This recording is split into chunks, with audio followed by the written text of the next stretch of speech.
Welcome, Will Wittmann, to the Refined Strength podcast, complete with cigar and coffee. So thank you so much for being on, man. I met you for the first time, I think at Wasatch a couple years ago when I was doing the music there.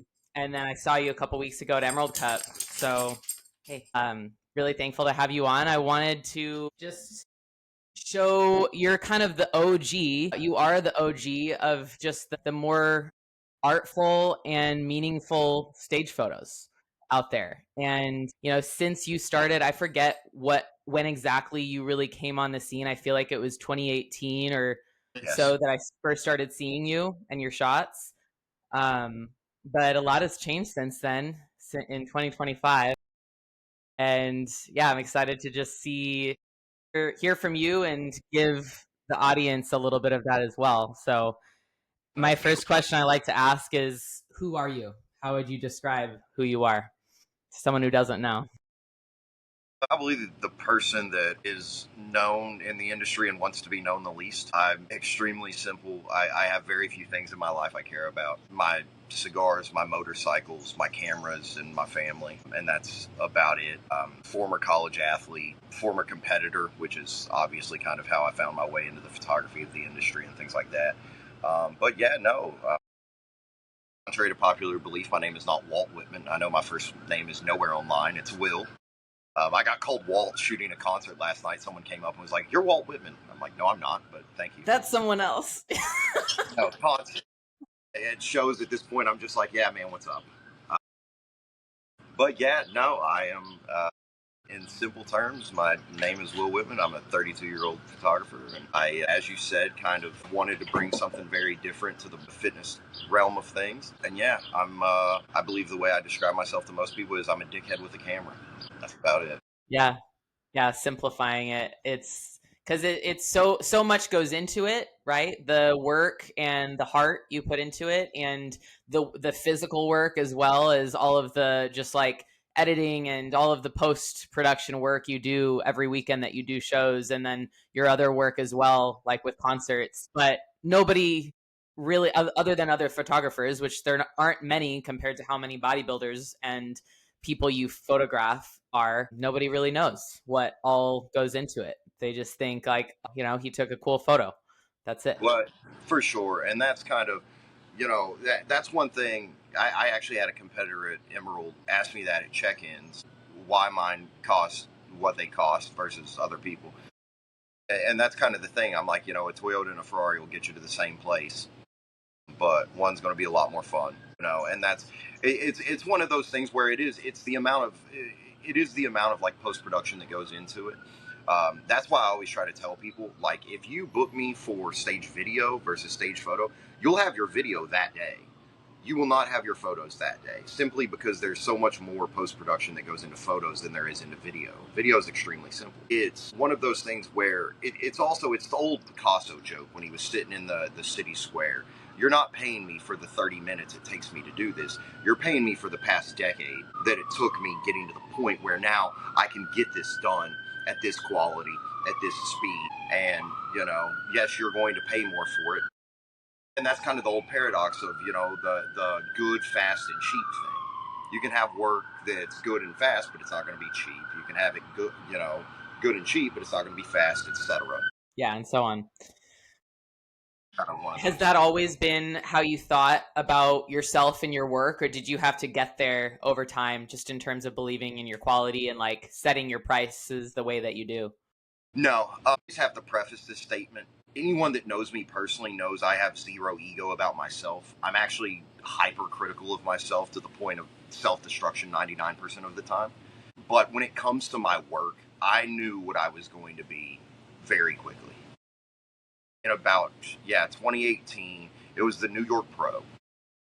I took some photos there. It was when it was still in the White Plains. It was still in White Plains, New York, at the Westchester County Convention Center. And it's still to this day the worst stage lighting I've ever seen. It was atrocious. It was an old city center. It was awful. And at this point, I was already known because for about the first 3 years of my career, I only shot black and white. Mm-hmm. And then I remember I took a specific set of photos. Breon Ansley booked me for that show. And I took some photos of him. And there was one specific one that I took. And that was kind of immediately I knew I was going to be the best in the world at this. There was no debate in my mind whatsoever. And it wasn't just my quality. It was I watched how other photographers, and this is no knock on anyone, it's just the industry standard. I watched how the work ethic of so many of them that you could tell this was simply a check and it wasn't passion about the industry. And I knew immediately that's where I was going to stand out. That was always the story of my life. I didn't really have connections here. I didn't know anyone at the media publications or anything like that. I didn't know anyone in Pittsburgh. But, you know, I was a 5'9" college pitcher. My dad taught me very young that if I want something, I'm going to have to go take it. And odds are the odds aren't going to be in my favor. So I just watched the way everyone else was doing things as far as their work ethic went and their turnaround times for competitors, and I didn't agree with any of it. And then basically all I did was start shooting bodybuilding the way I already shot concerts. I wanted to make people look like they felt like they should have been on a Marvel movie poster.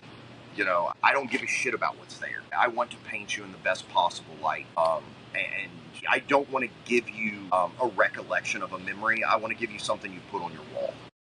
Yeah. Well, and also I think one thing that your photos do, and they've always done from day one, and that you've been really consistent with, is showing just the emotion so much more than any other photo generally does on stage, especially when before you came on, photos on stage were literally just what goes on NPC News Online. Yes. And like there's nothing wrong with them. They show the physique, they show what they need to, but that was really it. And then if anyone wants a more artistic photo or a more like passionate photo, they do it at the gym or they do it in a studio, and they do it when everything is perfect and they can pose and they can retake a photo. But what's cool about these stage shots is that you can't remake that moment ever again. Right. So when you have someone capturing it with that heart, it's like that's all you get, and it's like can be a blessing and a curse for sure. But you know, it's the reason I don't stage shots. You know, I hate seeing photographers go backstage and try to set up photos. Mm-hmm. Not like standard like pose photos in the back, but like try to like make up this fake emotion and stuff like that. That's why I like kind of shooting the way I do, is because in that moment you get to see someone truly unfiltered. Mm-hmm. You see them with absolutely no mask pulled over. They're not worried about how their face looks. They're not worried about if their smile's fucking gummy. Like, they don't care. They're just happy in that moment. They're truly elated. And to me, that's the true essence of bodybuilding. You know, it is one of those things where I've always said, you know, the sacrifice that goes into it over a several month span is not something to be taken lightly. As someone who has prepped for bodybuilding and had several years of prepping for fights, there's a parallel level of sacrifice that goes into that, where you are your only priority for a decent chunk of time.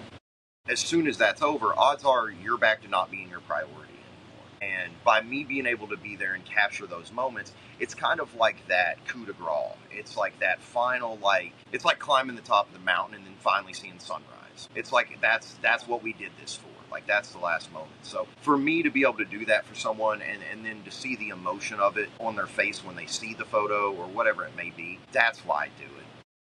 You know, I posted a DM I got yesterday about that. You know, just someone who didn't believe in himself and they hated that they didn't until they saw the photos and the videos from Emerald. And that was a pro. And it's like, if I can give someone that to me is the coolest fucking thing I can possibly do. That's me showing you how bright you shine to other people. And to me, I think that's what photography should be, regardless of what space you're in. I just happen to be able to combine it with one that already has pretty heavy emotions. Yeah.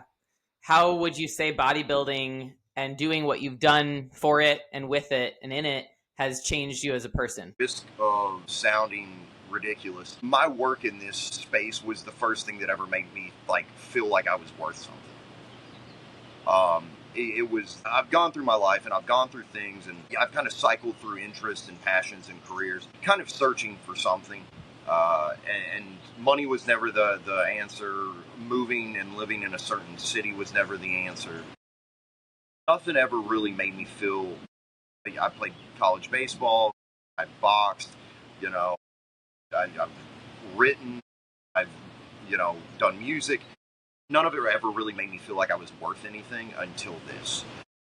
It showed me, or made me believe, that I had a purpose in life, and it was simply making people smile. And I just happened to have a fortunately natural gift with the camera that I smile, and that to me, I've always said that's the only thing this industry ever changed about me. I am still me. I'm trying to keep my language in check. Okay. I know some people run podcasts differently, but I cuss like a No. sailor.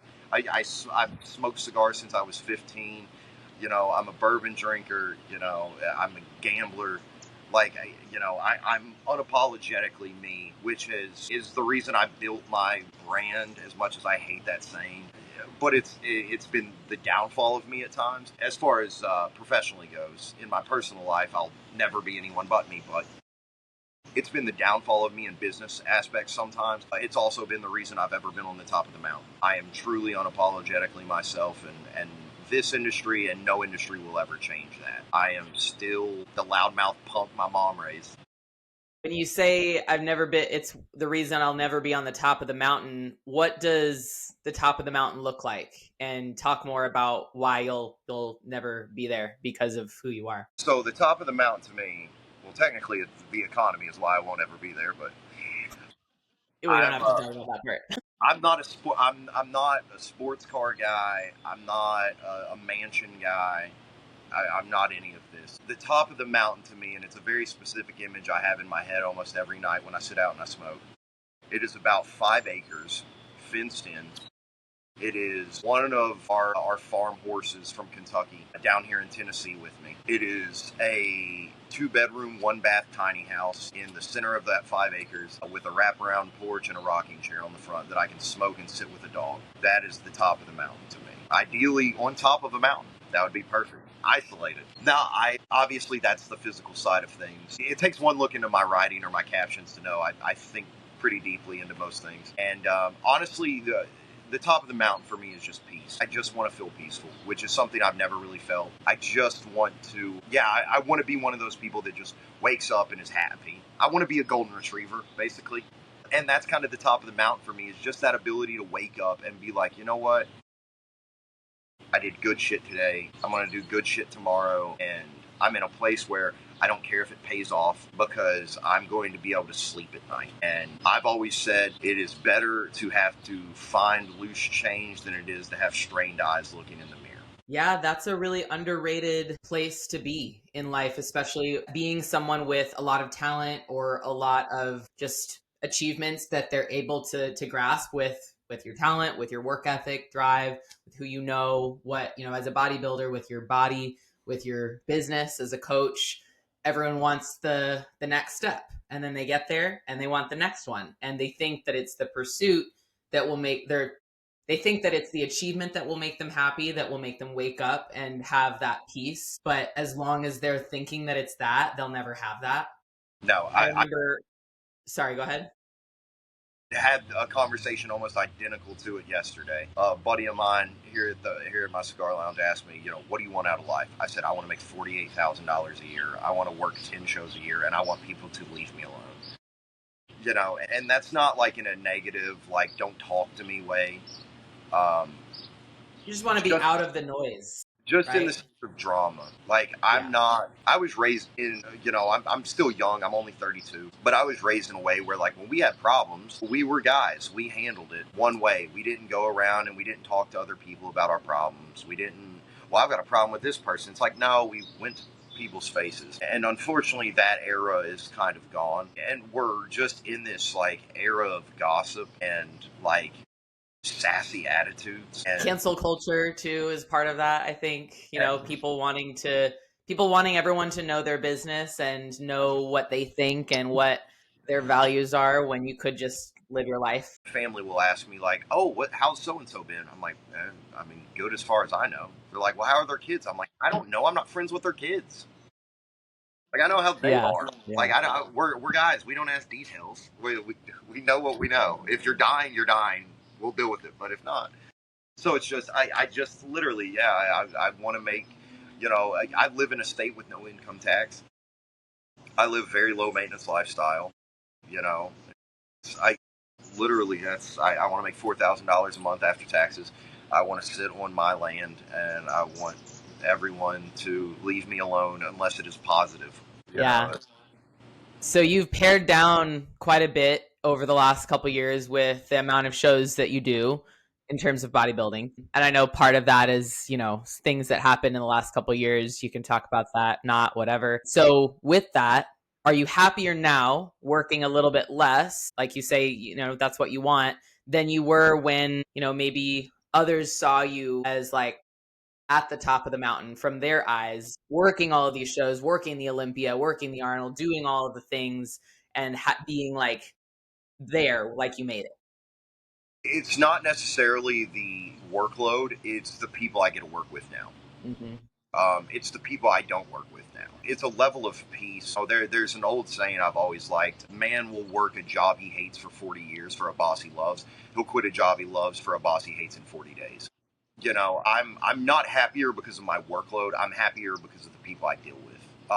And not in the sense of happiness, but peace. I'm far more peaceful. I have less on my head on a daily basis. I don't worry about getting a phone call because someone's upset or something. And make no mistake, I've not stopped talking shit. I've talked shit from day one because, again, I come from an era where it's like, if you don't like it, let's talk it out. If we can't talk it out, well, we'll figure it out. But I've talked shit from day one. It doesn't matter who it is. And, I'll never stop doing that. But it's, and I had someone actually send me a screenshot. Someone got pissed about a response to a comment I had where someone said something about so and so's doing this and doing that, and we would like to see you back at this event. And I just responded like, beating someone is not the same as kicking them out of the game. It's like no one ever beat me. Like that's Yeah. again, like I have no, I'm very level headed about myself. But I know what my work is. I know what I did for the industry. I know what I still have the capability to do. If I really want to, I can just drop back in and it's like I'm still making shows in high school auditoriums look like they're major stage productions. Throw me, watch what I did. The day I'm back at an Olympia stage, it's going to be comical how far ahead I am. It's just, Yeah. People let their ego tell them that that's not possible, right? When they see something like, someone like you doing what you do and having the quality that you do, and yeah, whether they're an imitator or they see someone else's work, they like it better or whatever, it's not about someone being able to replace you or do what you do, because at the end of the day, you are you and yes. nobody is on your level because they're not you. And they can be them and they can do their own thing, but that's never going to be the same. Actually, on a podcast recently, kind of in the bodybuilding scope, and someone asked me that recently, and they're like, "What do you think about imitators and this and that?" It was funny. I've always had different analogies for everything, but I thought of one there. I'm like, the problem with imitating anyone in any scope is we all have some type of gift that is ours alone. We do. The issue being is if you are constantly trying to follow in someone's lane, you're never going to get to where they're going first because you're always going to be behind them because you have to follow them. You don't know, you haven't formed your own path. You haven't done anything on your own. You've just imitated. And that's all good and well. But it's like, then you watch what happens when that person's gone. It's like, okay, well, where do we go from here? It's like now your progress stagnates because you don't know where to go because you never carved out the path. And Yeah. it's always been very You funny to didn't me. know the purpose behind what you were doing. You were just trying to imitate it. Exactly. It was just it was whether it have been a cash grab or an attention grab or whatever it may have been. Maybe some, I don't know, moral path of like I'm going to be the best or whatever it was. And it's like, no, the only chance you're going to be the best is if you're the best you. The end. Like you're never going to be the best me. You're just not. I am. That's the whole point of it. But you're the best Well, and Rachel. you have to believe that you're the best you. That's the thing that will make people think that you're the best and make people draw to you and attract people to you, whether it's business or just friends or relationships or connections, is you have to be confident and empowered in who you are, what you're doing, and that it's the best that you can possibly give. Because like me as a coach, there's a lot of other coaches out there that, yeah, I think that they're better coaches than me. But I know that I'm still on my path to be the best me I am, and I can't think about them if I'm thinking about me. I'm not trying to do the same thing as X big coach or whatever. I'm just trying to be the best for my athletes, because if I can just focus on that, that's how I get better. What Versus if I try people, to do exactly what he does or she does, then I'm gonna fail. when people see through the lack of authenticity, Yeah, they do. definitely. It's, I have the countless amounts of DMs I get on a daily basis prove that people see through lacking authenticity. Like, I believe the phrase I used to use about myself was I'm debilitatingly authentic. I'm a big stand-up comedy fan. Like, deep dives, not like, Bert Kreischer. Like, I'm talking deep dive comedy. In my opinion, the guy that would have been the greatest comedian of all time, he passed away. His name was Patrice O'Neal. Yeah. And Patrice O'Neal is bang for your buck, the best comedian of all time. But he was so himself that people wouldn't book him because he was going They were to. scared. Yeah, like there's a phrase in comedy, walking a table. It's when you piss a group off so much they get up mid-act and leave. He would walk half the room. And so venues were terrified to have him. He was the greatest comic of all time. But it's that somewhere along the lines you have to decide, am I going to be myself or am I going to be a used car salesman? Mm-hmm. Personality wise, not the job. Obviously, I don't look down on any job, but as far as your personality type, are you going to be that fake, sleazy, get up and sell yourself to everyone you see because every conversation is a means to an end? Or are you going to be someone who sits back and is just yourself? Like, I always laugh about that. The amount of money I could make if I actually got up at check-ins and sold myself to everyone and was just like, hey man, you want stage videos and you want stage photos? Dude, I'm not going to get I've up in your sat face. next to a lot of that exact photographer at shows that I work, so I know what you mean. Yeah. It's like, you're at the ass end of prep. I've been there. I don't want someone in my fucking face at the end of a diet. Get the fuck out of my space now. I will Yeah. be over there in a minute if I want something. But it's like, I don't have that personality. I know some people naturally do. I just don't have that. And I have no desire to be anyone else. I have no desire to live anyone else's life. I've always said, why would I want to be anyone else? Yeah. Well, you'll attract everything that you need and everything that you want by being yourself. Because if you are someone other than yourself, you're going to attract things that this other version of yourself might want or need. And that's not Yeah. what you're going to be happy with. No, and that's why I've said, my schedule now. You look at every promoter I work with now is a former competitor or an active one. They all understand the competitor experience and they all care about the competitor experience. It makes a big difference as a promoter. If like I work maybe like 15 shows a year for various competitors, the Ribbicks being my OGs, the Ribbicks and the Craigs. Yeah. And yeah, Washington is a small world when it comes to bodybuilding, but there's no shows like those shows in terms of like how they're run and how happy competitors are that they're there. And What and, that is a big difference. and you can tell. I mean, like, and it's everything, top to bottom. I mean, for Mm-hmm. me, outside of national shows, Sasquatch and Emerald are my two biggest shows of my career. Like, they're massive. The way they draw in competitors from different places, and it's all passion. I had a men's physique client in the natural show at Emerald. He came up to me at check-ins. He booked me for video, and then he comes back in 5 minutes, and I'm not going to do the accent because I would get butchered online. I shot him at the Monster Gym show in South Korea last year. He's from Korea and flew over to Washington for that show. Like, what they bring, a lot of my Sasquatch clients come from Mexico, where it's what Ivan and Aaron and Dominic up there and Michelle and Chris put into their shows. It is the exact reflection of what I want out of bodybuilding and what I want for bodybuilding. I've always said the biggest honor to me is it's the fact that I know when I'm done with this, I will have left bodybuilding in a better place than it was before I came along. That to me is the greatest gift I can give.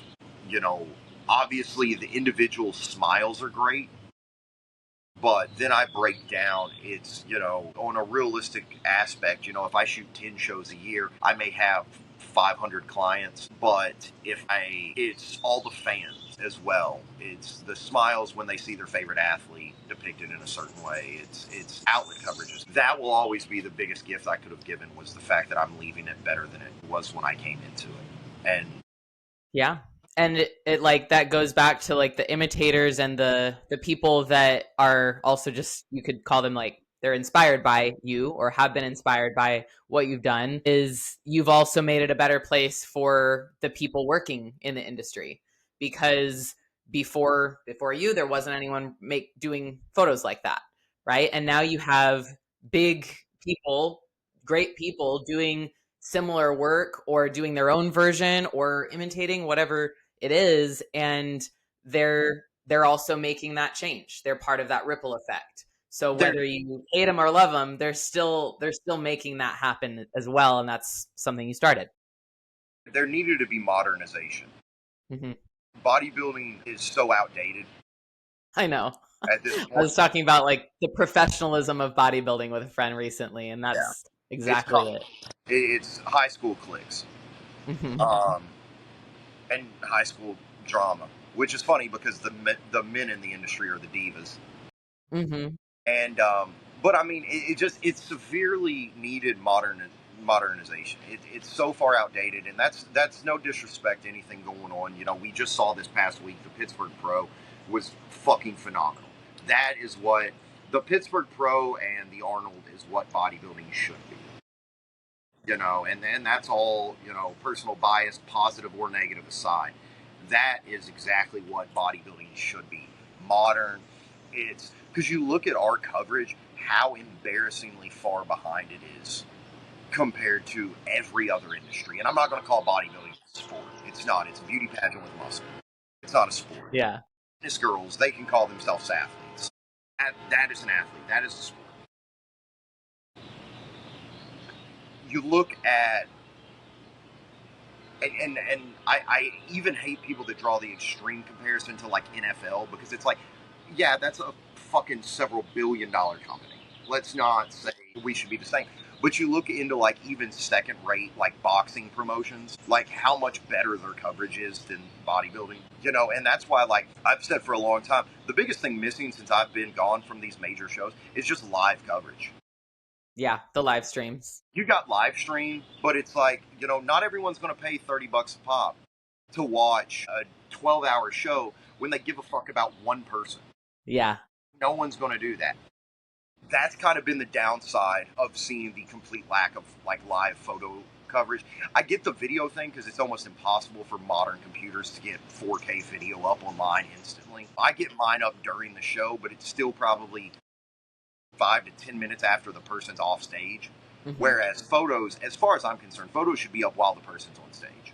If you're there covering the show and it's not like a client where you have a professional obligation and you're just covering a show like an Olympia or an Arnold or a New York Pro or a Pittsburgh Pro, there should be photos up instant. Every sport has it that way. The UFC has photos posted before the fucking decisions are announced. That's the biggest thing. So my thing was just bodybuilding severely needed to be modernized. Mm-hmm. And I always said, I think the one reason I was the person that did it is because I didn't know any photographers. I didn't look up to any photographer. I've never studied someone's work. I don't give a shit what your work looks like. I don't care how good you are. I don't want my work to look like anyone else's. Yeah, you almost have to turn a blind eye to everything in order to be original. And in today's world where like a lot of people, nothing is really original, especially when it comes to social media. I think that's what makes people get really bogged down by it all, and by marketing, social media, whatever, but photography too. And just any kind of art is that if you look too much at what other people are doing, you run the risk of even subconsciously copying it and making less good version of whatever you're seeing. Yeah, no, that was the thing. I wasn't even a fan of photographers, not even in bodybuilding scope, just in general. I didn't like photography. I like doing it. I don't like looking at other people's work. I don't. I never did. I never have. And I always said that's why my work was so different. And that's why no one can copy me. Mm-hmm. Because it's just, I never looked at anyone. I'm doing my thing. And it's like, as soon as, that's one thing I always laugh about. Like, as soon as someone even remotely gets close enough to say they're like in the realm, I do something completely different. Like, you look at the work from Emerald, it was very different. Mm-hmm. And it's always been Yeah. like, and I'm going to go different show to different show, and shit's going to change because I'm at the point now where I'm having so much more fun. Yeah, and if people keep paying you to do it, then you're not doing it wrong. But people are going to talk, and they might think like, oh, he's changed his style. He's lost his touch. But if you're not trying to appease people, you're just trying to have fun Yeah. because it's your life, not theirs. Then is it really lost a touch, or is it just you doing what you want to do? I've always said the biggest key to my career success is the fact that at no point have I ever asked anyone if they liked my work. Genuinely, and this is no disrespect to anyone who has ever booked me or thinking about booking me or whatever, I don't give a fuck if anyone likes my work. I don't get, and not like in an angsty teenage way. I don't give a fuck if anyone likes me. Have you ever had someone that didn't like your work and was mad about Not a whatever client. you Not a captured for them? client. No, I've Yeah. had like fucking commenters be like, "Oh, you should shoot for." I had one. My dad died laughing. My dad kind of stalks my social media. He's a ghost on his, but he'll check mine, and that's about it. And he sent me a screenshot years ago when he died laughing. I think it was after Arnold or Olympia, two maybe. And some guy was like, "Can we get straight on shots of this competitor?" And I think it was Rami or Hottie. And I just commented back, "Yes," from literally every other photographer. Have a nice day. Like, why the fuck are you following my page? Never have I shot like that. Why are Yeah. you? Why are you looking for that here? Yeah. And I've had a couple competitors book me that were like, I didn't know photos were going to be edited. I'm like, you booked me off of my social media page. You didn't book me at check-ins where I don't have examples. You booked me on Instagram. Did you fucking look at my page? But, Yeah.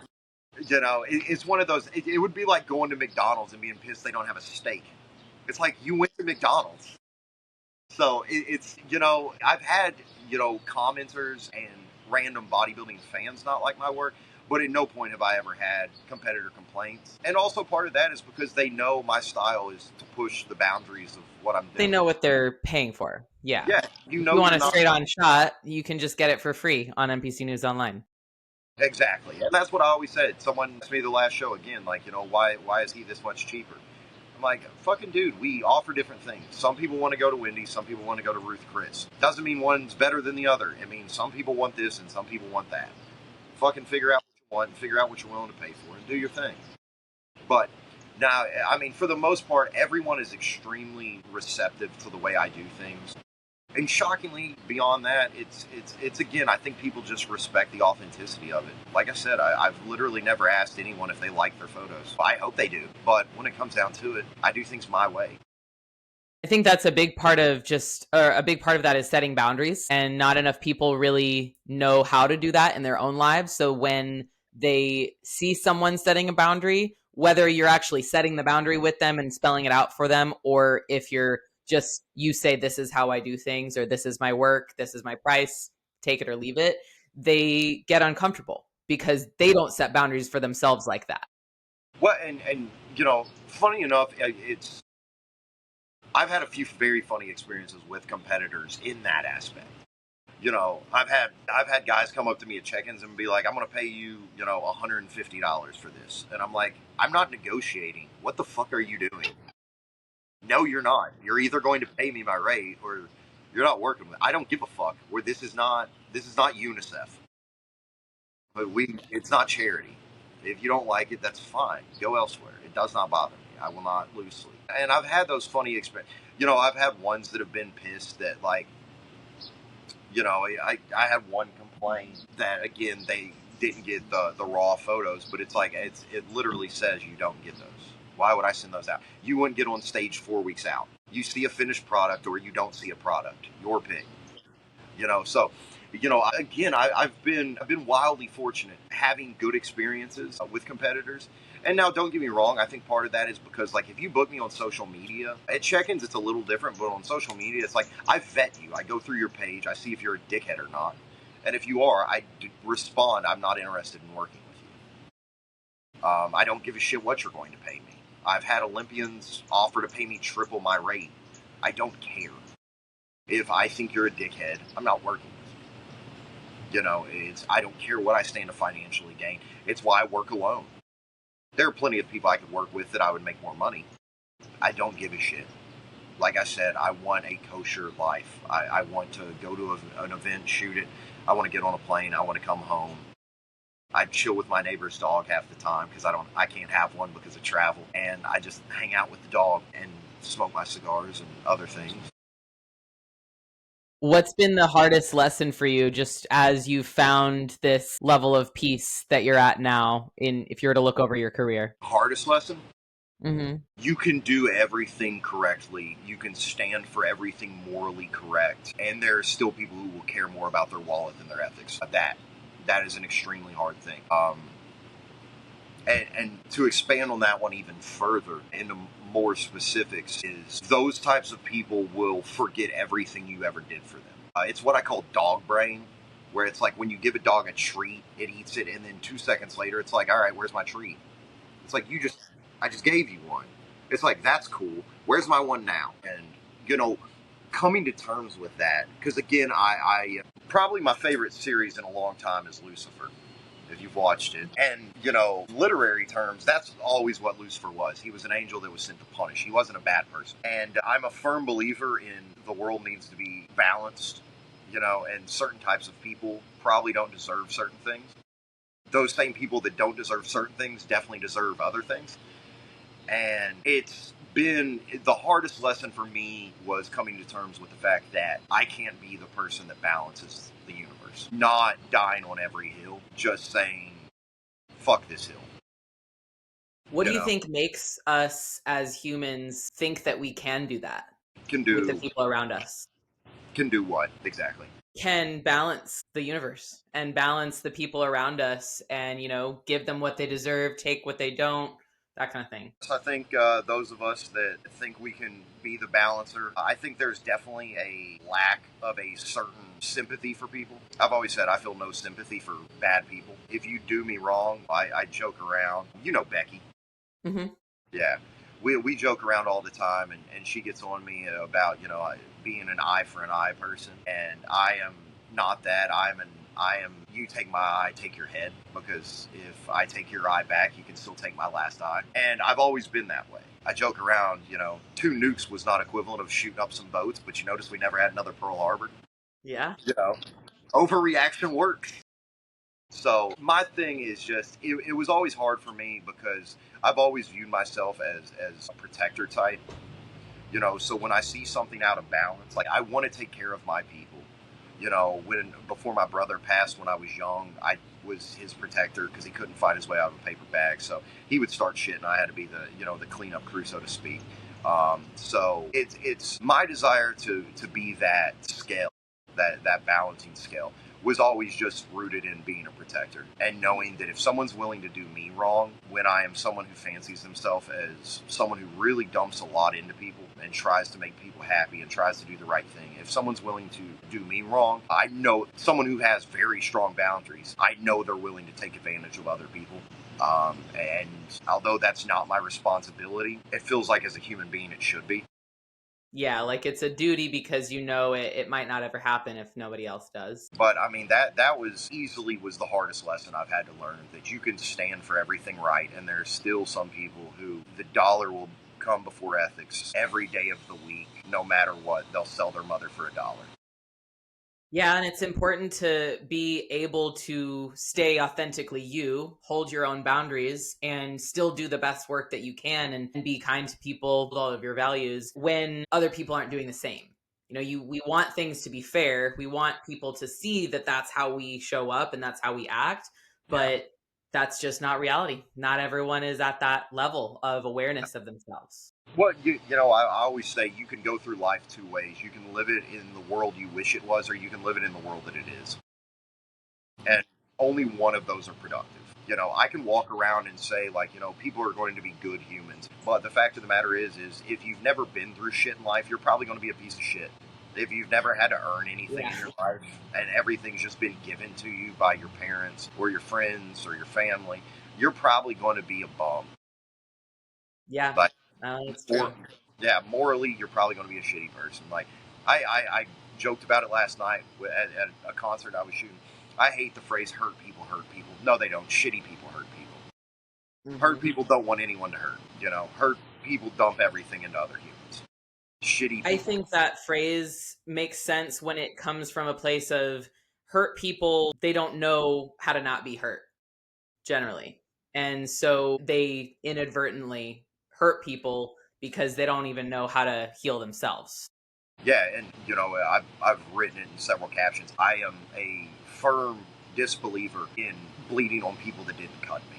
Make no mistake, I'll bleed on the people that cut me. But if you didn't, I'm 32 years old. I'm a fucking adult. I can control my emotions. And that's just, it's hard to come to terms. It's like when you find something you're really passionate about and you try to explain it to someone and they don't have the same level of passion. It's almost like, what the fuck? Like, they almost think that you're telling them a story, like if something doesn't exist. Yeah, it's hard to not understand. It's easy to understand, but it's hard to accept that just because something is the end all be all to us, someone else may not give a shit about it at all. No. Being in shape. And I don't mean bodybuilder in shape, just working out, No, just walking. in shape and taking care of yourself. Yeah, just not being an asshole. Just walking, don't eat fucking buffet every meal. Like, some people Even just that's not even normal to most Yeah, people. like, some people just genuinely don't give a shit. And as far as I'm concerned, as long as you're still a good person, that's fine. I don't care. But it does still make it very hard to accept that it's like I can recognize how important this is and you don't. So it's very hard for us in time to accept that we can't control people. Yeah. That people don't see the world the way we see it. No, we see the world the way we want to. And when I think like a very high level of awareness is, hey, calm down. I have 3 dogs in here. There's no such thing as too many dogs. They're doing the most right now. They're just protecting us. As I was saying, we see the world the way we want to see it, and nobody else sees it that same way. So we can't get mad when something in the world happens that we didn't see coming, or something happens, or someone describes their world and it interferes with our world. We just have to keep living in our world, and that's where you can find that peace. Yeah, and it's very hard to just accept that because, naturally, and make no mistake, I'm very fortunate. I've kind of, thank God for psychedelics. I've gotten to the point now. Yeah. Yeah, I've just accepted, like, it's not my job to control. People don't have to be like me. How shitty would the world be if we were all alike? It would suck. There'd be no difference. Yeah. It would be really boring, and I mean, it would be like a dystopian world that is kind of that we see in movies and read in books. I've always said it's why opposites attract. Mm-hmm. If everyone, or why even not even opposites, but people with gaps, you end up ending up with people who kind of fill in those gaps and help you see the world in a way that you can't even see. Me and that's one thing that me and Austin talk about a lot, is that like we give that to each other, and you go so much of your life as an adult, if you don't find that right away, thinking that that must not exist. And then you create a connection, whether it's a romantic connection or a friendship or whatever, and you actually find that, and you realize like, wow, there is someone who sees the world in a really similar way that I do, but then they also see the other things that I don't see, and now I get to see the world how they see it because you have that connection. No, I've always said the only relationships I've ever truly been happy were with women that were inherently happy people. Because it's not, I always joke, my people say resting bitch face. My resting face is exactly what it looks like. I'm pretty tense constant. The only times I've ever been happy in relationships with golden retriever women. Yeah.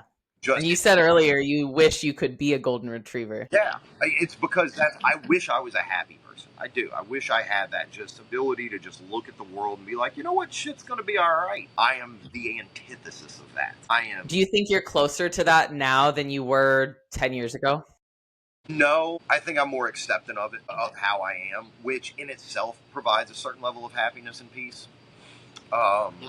Because 10 years ago, I was still in a pretty dark place. That was after my brother had passed. I was still in that place where I was going through the motions of life, but no one was home. You know, the lights were on, but I was not there. I was just going through and distracting. And, you know, that's the beauty of having found a camera is next year will make a decade I've done this. And I've said for a long time, photography changed my life. If it didn't change it, it sure as fuck saved it. Would you say younger you 10 years ago would be surprised to hear that? No, not necessarily, just because whether it was 10 years ago or whether it be now, I've never, and this is going to go against any success podcast anyone's ever heard, I've never done anything intentionally. I never set out to be where I'm at. I never set out to be a great bodybuilding photographer. I never set out to be a great photographer. I just wanted to take pictures. I've never set out to have the reputation I have within the industry. I just wanted to make one person smile. I've never had a set path that I wanted.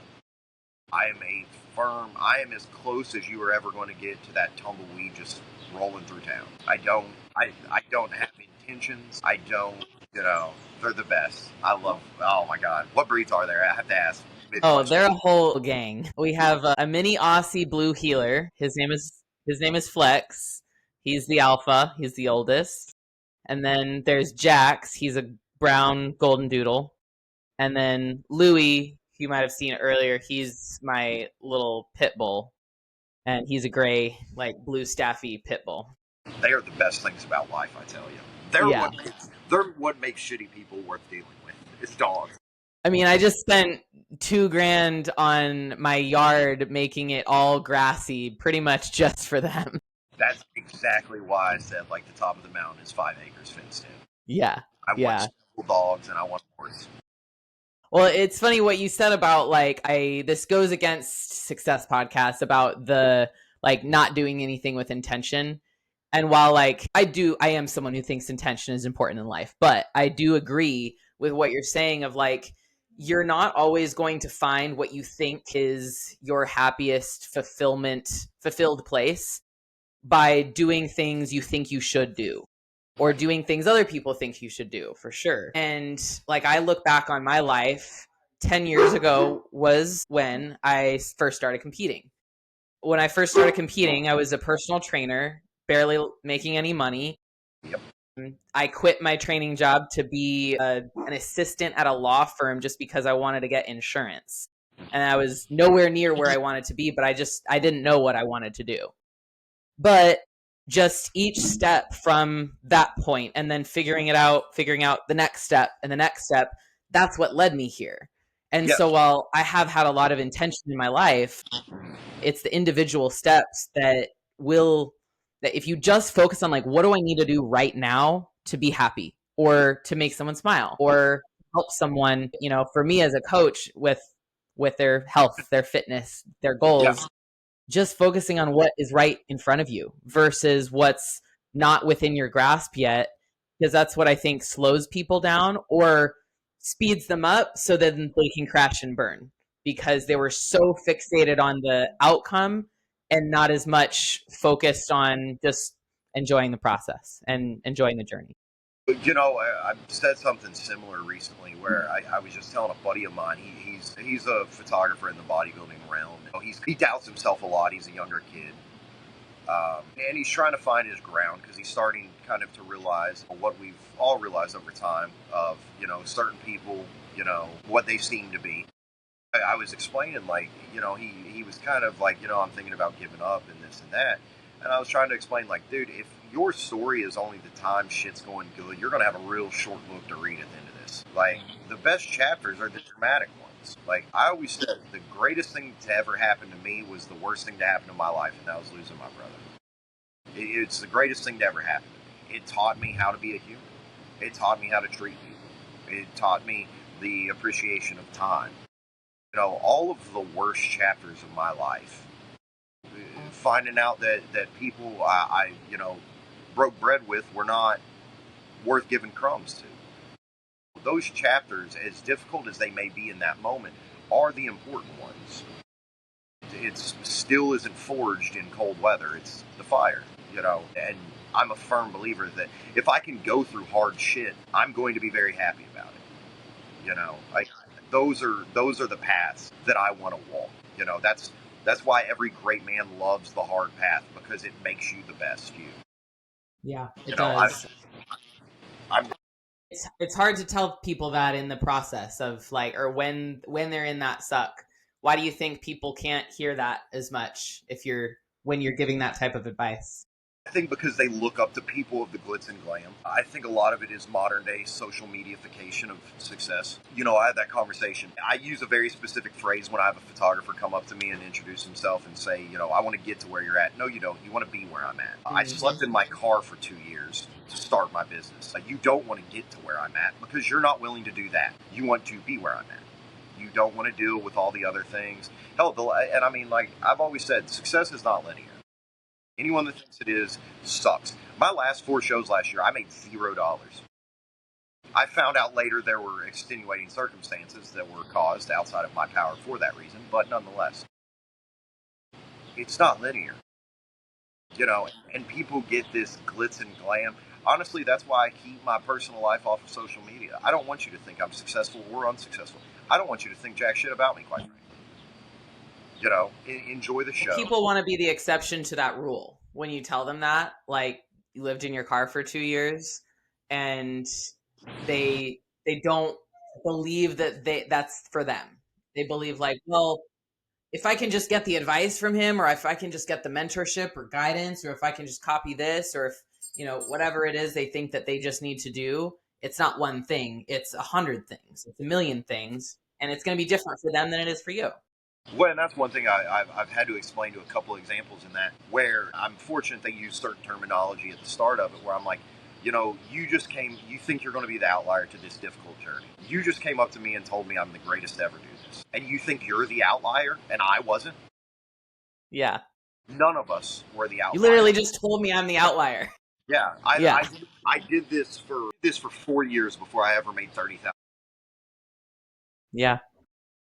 I coached for about 3-4 years for either free or $100 a month before I ever advertised that I was a coach. It's like you didn't, again, it goes back to that. You're not paying me for the time it takes. You're paying for the decade it took to be where I'm at and to be unequivocally able to do what I can do the way I can do it.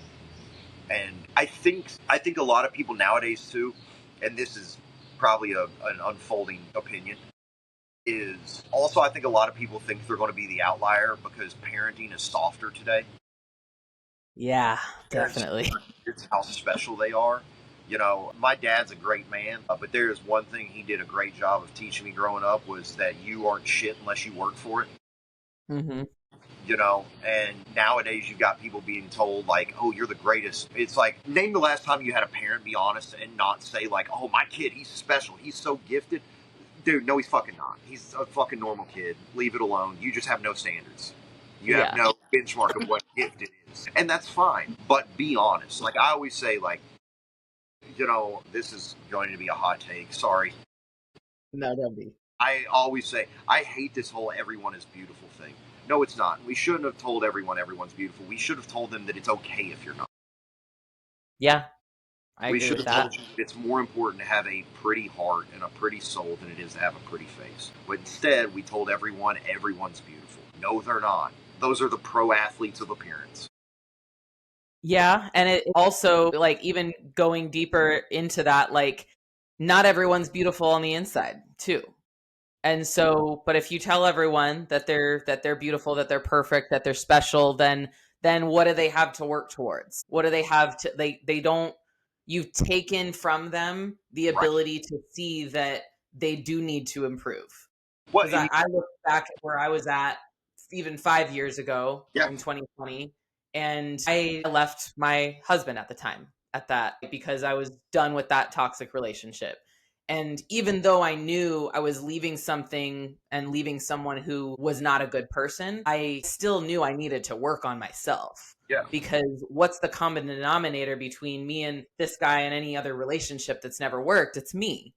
And so if I want something better, I have to be better. And I think that's something a lot of people don't really think about when they get their heart broken or when they get fired from a job or lose a show, is that they don't look at themselves and say like, well, am I part of the problem? Yeah. Maybe it's me, not my coach, or not the promoter, or the whatever. It's me. No, that was one big thing. Like when everything unwound for me after Olympia 23, I sat down for probably 2 or 3 months and really self-examined what was going on, because I knew I was going to have a conversation about it later on at a show in Texas about it all. And I really sat and I thought, like I said, like I'm self-critical to the point where, that is a fortunate thing that anyone that knows me intimately will say, is that I don't have blind spots. I'm firmly You aware. see everything. Yeah. Yeah. Because the way I view it, I find it is far more productive to view myself in a bad light than a good light. Although I understand most human beings need to see themselves in a good light, or nothing good will happen in their life. They need that confidence. I don't. I find that usually the harsher I view myself, the better I put into the world. Because I constantly analyze myself, which is why I like my small schedule. I can sit, it's where all my writing comes from. I introspect quite often. And the majority of everything I write is inspired by something in my life. 9 times out of 10, it's about internal conflict. Like I said earlier, kind of the battle between, being myself and protecting my business. Self-preservation is not my strong suit. It's not even a suit to begin with. I don't have it. I am the type, I will die on every hill if I think it is right and wrong. So I find that viewing myself the way I do so critically, it allows me to sit there and really analyze where I'm at, who I am, and, what it is that I'm trying to accomplish. And I think a lot of people are just scared of that. Not necessarily scared of what they'll find. Yeah, they're really, because it's also one of those things. It's like, oh fuck, what if I find out my entire life has been a lie and I'm not perfect? It's like I was very fortunate enough. I never thought that. I never got raised with that mindset of, you know what, you're perfect the way you are. It's like, no, I'm fucking not. None of us are. We all. Yeah, I love the saying. I heard this. I think it was like the first time I heard this was just back in high school. It was my high school drama teacher, and they said like something about how before you criticize someone else for something they say or something they do, make sure you're perfect first. And the caveat to that is that like you're never going to actually find that you're perfect. You're always going to be. You can always look at something you said in the situation, something you did, and find something you could have done better, something that you could have improved or been kinder about or looked past yourself on. But Here's what show how Southern I am, is to that one. I always say, don't get so busy fighting alligators you forget to tend the swamp. Mm-hmm. So yeah, that's Southern in me coming out. But yeah, no, I don't know. I've found that everyone that's constantly worried about what everyone else is doing wrong is usually the one doing the most wrong. Mm-hmm. Whether it's to themselves or others. That's true, I think. The industry is a fucking glaring example of it. There are a handful of people that are constantly worried about what everyone else is doing, and they're never doing good. They are black eyes on the industry, in an industry that doesn't need help getting black eyes, and it's rather unfortunate, but again, it's those people that nothing bad's ever happened to. Yeah, or they just have designed their life in a way where if bad things do happen, they don't have a conscience about it, and they haven't had bad enough happen to them where they have to start having one. Yes, and when you combine that with, regardless of what aspect of life, when you combine that with a position of power and upper hand, that creates a real fucking bad situation. That's when you run into, the abusive husband that the wife doesn't have a job and he makes all the money, so he kind of gets to dictate whatever everything is. Or that's where you run into the boss that can do whatever the fuck he wants and no one's going to call him out on it. And that's why I've always said my last job before this was corporate. And good Lord, did I not fit in that. I was a walking HR complaint. And bodybuilding doesn't have HR, so there's no checks and balances in this industry, none whatsoever. It's insane. It's one of those things where, like, kind of to caveat all of that, I hate people that sit here and they get out of competing and they want to sit here and say, well, bodybuilding was toxic. Bodybuilding gave me this. Yeah, bodybuilding can fuck people up. The fitness industry can fuck people up. But you know what it can also do? It gave me the greatest people in my life. It can give you... I agree. I think the people that I was talking about that exact thing the other day with Austin, and like people will be so quick to, after a failure or after something didn't go right for them in bodybuilding to turn all the way back around and shit on bodybuilding for the industry, for their coach, for their health, for whatever happened that they didn't like. And at the end of the day, if you really look at those people or that thing that ruined bodybuilding for you, like you went into bodybuilding Yes. knowing that that was the case. Even if you Yes. didn't know, it's right there in front of you. The Yes. first time you do a show, the first time you hire a coach and they do something that's uncomfortable, you're always in control. Yeah. You don't have to do the thing they want you to do. You don't have to work the show or be go into prep when you're in a toxic relationship. You don't have to do anything. Bodybuilding is a very privileged Oh yeah. sport No, it is a in luxury. every way. It is a luxury. I have always said that. I'm like, dude, if you would have told me that at one point in my life it was going to be my willing choice to eat less, fucking Yeah. what? Like, I always laugh about that. I had that conversation with a buddy of mine, competitive bodybuilder, and we were talking about the difference, and this is no knock on bodybuilders. Preface that. We were talking about the difference between fight prep and bodybuilding prep. And I'm like, bodybuilding prep is the easiest thing in the world comparatively. It is. It's do some cardio, don't be a fat shit, and eat less. You're not maintaining performance really. It is purely aesthetic thing, and it is a luxury. To live in a country, in a time, in a world where you can choose to fucking demand the food that your beef ate before it was slaughtered. What? And you have the nerve to bitch and moan? Like, dude, no one forced you to do this. So my thing is just there's a lack of accountability nowadays Mm-hmm. that has become so, like, make no mistake, I don't blame anyone for anything bad that's happened to me within this industry. I trusted people.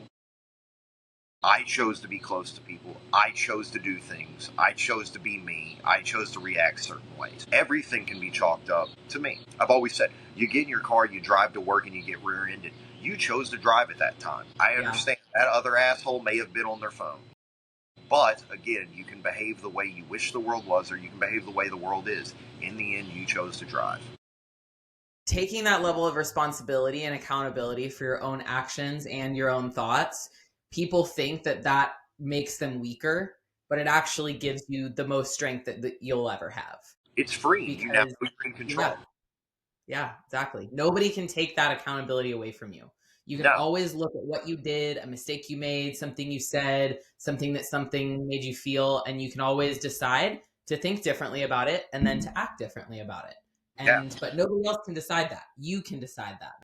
No, and that's, I talk to a lot of promoters about why they do or don't work with certain people. And it's like, the amount of people that I hear come in and they bitch and moan, they want the stage perfect, they want the lighting perfect. It's like, dude, if you're in my field, our job is to take fucking photos and videos. It's not to sit there and be a fucking drill sergeant about, Yeah. well, the fucking temperature color of this light and the fucking angle of this light. Dude, we take fucking photos. We're not saving lives. My brother is a fucking firefighter. My sister works with dying kids in an ER. Fucking chill the fuck out. I press the button. Like, that's I my tell a job. lot of clients when I think that they're overthinking stuff that like it's just bodybuilding. Bodybuilding is pretty silly. Like it's not something you need to freak out about in whatever way you're freaking out. It's It's just literally just a desire to feel more important. mm-hmm. Yeah. It's like doing busy work. It's like you're making yourself look busy, so your boss thinks you're doing something. Pretty And much. But it's social media that you're trying to make look busy. yeah, I know a lot of people that will try. We all know those people that they'll read one book on a topic or they'll listen to one podcast and then they'll just start throwing out like terms.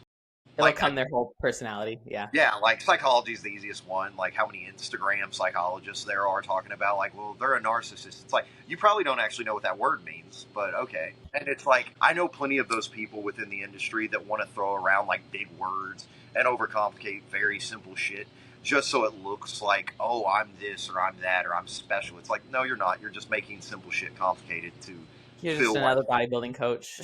yeah, it's Yeah. very funny. Like, Whether it be, media that wants to take over everything. It's like, dude, chill the fuck out. We're media. If it's a coach that wants to market some training thing that's realistically just a fucking drop set with a fancy name to it, like, it's very funny to me how much facade there all is in it all, and it's just in a matter of like looking like you're something special when in reality none of us are. None of us, yeah, things are different. You can say media is different because I came along. You can say, bodybuilding is different because this type of physique came along and became Samson's prime example. But in the end it's like none of us are special. Yeah, like, it's gonna keep going whether you're here or not. So hey, if you want to do it, be a part of it, be about it. But yeah, if you don't, then it's gonna keep going. yeah, there are two stars to ever come out of bodybuilding, Arnold and Bumstead. No one's ever going to top those two. Just leave it alone. Probably So not.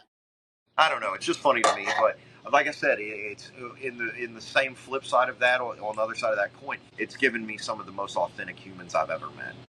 Yeah, same. It's given me people in my life that I know would pick up the phone for me at 2 a.m. if I needed it.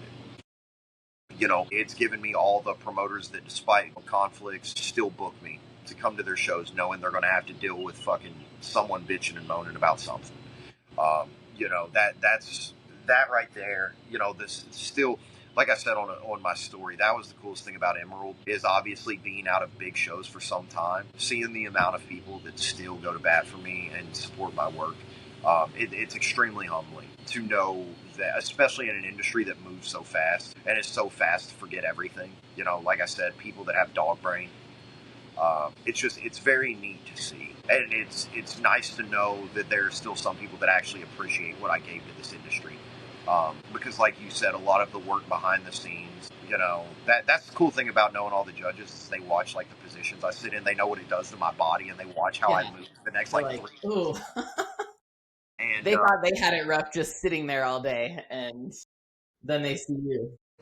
to know that there are still people that actually appreciate what I've done, and given to the IFBB and the NPC, and not people that have dog brained it out. That is a really neat stage of my life, and kind of making it a full circle thing. That helps a lot with my state of peace I'm in now. Is knowing that there's still people that maybe not necessarily appreciate but respect what I've done, because I'm very big on respect.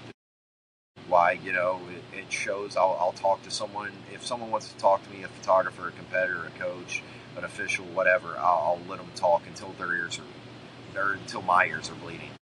I think everyone deserves the time of day because I'm big on respect, and until you don't give me respect, you know I think you deserve the exact same tenfold. So it's just, yeah, it's been a beautiful ride, and like I said, I'm coming up on a decade of it. So barring something catastrophic from happening, I don't know. I would like to say I'll be very interested to see where I'm in another decade. Yeah, so will I. You never Thank know. you for being here and being yourself and sharing everything you have. I'll put all of your Yeah. information down in the show notes for anyone to follow along, see your schedule this year, see if they can book you, Yes. and hopefully I'll be able to book you finally next year when you compete. Absolutely. Like I said, I'm on the path to make things back to what they once were. So Awesome. Well, thank see you how so that much, goes. Will. I'll talk to you later. Bye. Absolutely. Have a good one, Rachel.